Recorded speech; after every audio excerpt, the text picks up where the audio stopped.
Big week for Spirit Airlines and their merger, their takeover actually by JetBlue. The Biden Justice Department took them to court to block this airline deal from happening.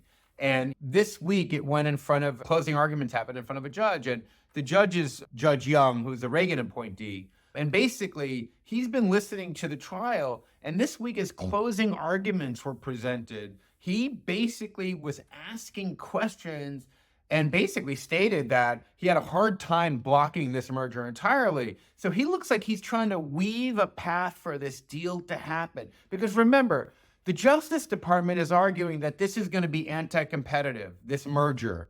But the truth is, there are four major airlines that own 80% of all traffic in the U.S. JetBlue is arguing that with Spirit Airlines, we're going to be able to compete with those big national carriers like Delta, American Airlines, and so forth. And we're going to be able to drive down prices against those national carriers. That is competitive. That is good, since most of the traffic happens there.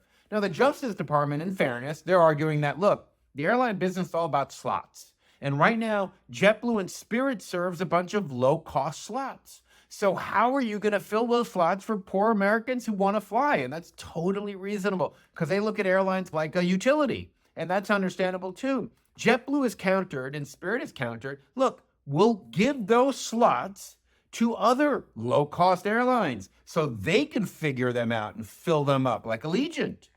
So basically, the Justice Department didn't want to hear that. Justice Department said, we want this whole deal stopped.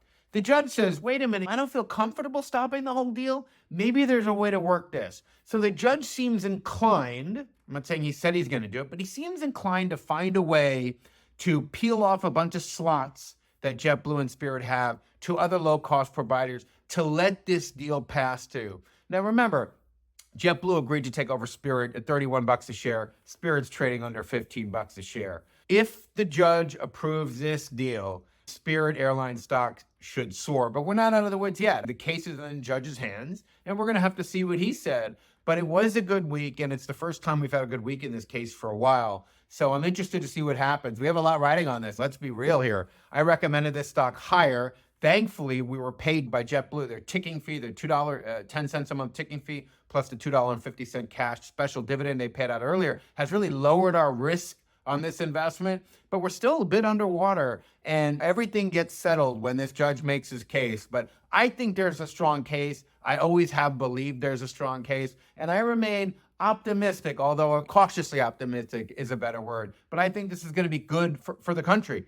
If they're able to give these low-cost slots to other companies like Allegiant, then you get JetBlue Spirit to move up and compete against the big four airlines that control 80% of the market. Hopefully, that drives down prices for the rest of us that travel all over the country and all over the world. And I don't know how that's not a good thing.